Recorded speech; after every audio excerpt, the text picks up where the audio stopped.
Hello mga kaprini, good morning. Welcome to my YouTube channel, Boy Chinito TV. So, nandito po tayo sa Binondo Bridge. So, magkala po tayo. So, for today's video po, so ko kayo sa Binondo Bridge. Binondo Bridge ang napakagandang bagong tinayo na tulay dito sa Manila. So, ito ang pinakasikat ngayon. So, maraming nagagala dito. So, mga kaprini, so what are you waiting for? Sabayan niyo ako at para mawalang stress nyo dyan. What's up? Tara na! Binondo Intramuros Bridge in Manila is ang napakagandang bridge dito sa Manila City. So, it was Rodrigo Duterte po ang namumunong mag-groundbreaking ceremony for the bridge on July 17, 2018. So, siya po ang nangunguna, ang former president natin na si Rodrigo Duterte. And this bridge was opened on April 5, 2022.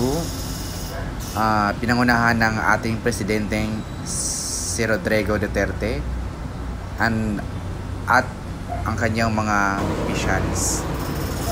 So guys, so ito ang famous ngayon na galaan ng mga bagets dito sa Manila. Super ganda talaga guys.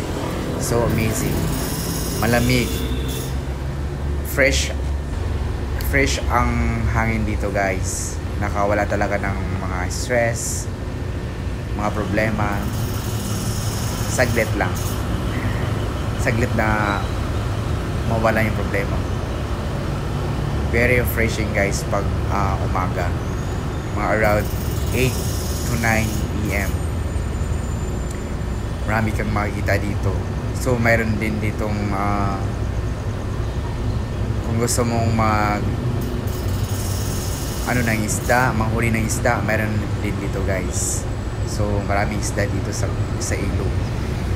Itong ilog na to is ito yung Mala Crystal na ilog dati. Charot. Pero ngayon malinis naman at mabago na. Pero mas maganda dito guys pag gabi. So maraming nagagala. So sinadya ko lang na morning kasi para refreshing. Presko talaga sa mind na kumagala pag umaga. Happy and enjoy life. Kahit mag-isa ako pero nag-enjoy ako guys. Sobra talaga. Yun. Dati makikita ko lang ito sa shooting ng Batang Quiapo. Pero ngayon, napuntahan ko na talaga. Dati, wish ko talaga na magpunta dito. Kasi maganda eh. So pag gusto mo, maraming paraan. So, tinupad ko yung wish ko. Napuntahan ko talaga kahit malayo. I am from Taguig. Then pumunta ako dito, nag-MRT lang para ma-judge ko kung anong beauty at appearance. Super, maganda talaga. Ito yung isdang nahuli nila.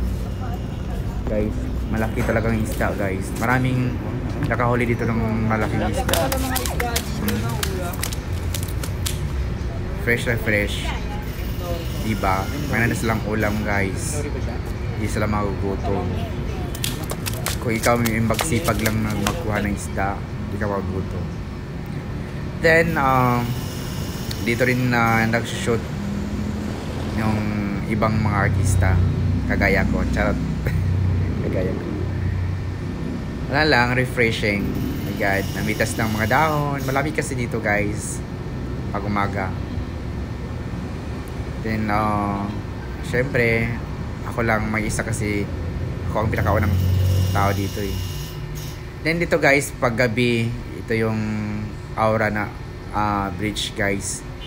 Yan, maganda. Maraming mga ilaw, maraming mga tao. Marami kasi mga bilihin dito na mga pagkain. Maraming nagbabanding ng mga family, friends, and mga magjowa.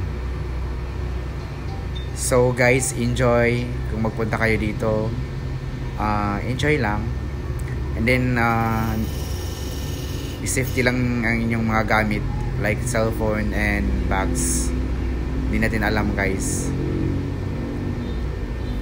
Enjoy nyo lang with your friends guys.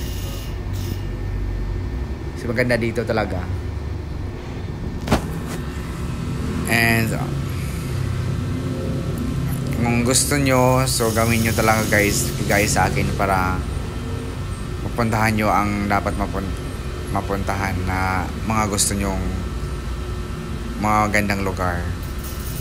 Like dito, maganda talaga. Thank you guys for watching.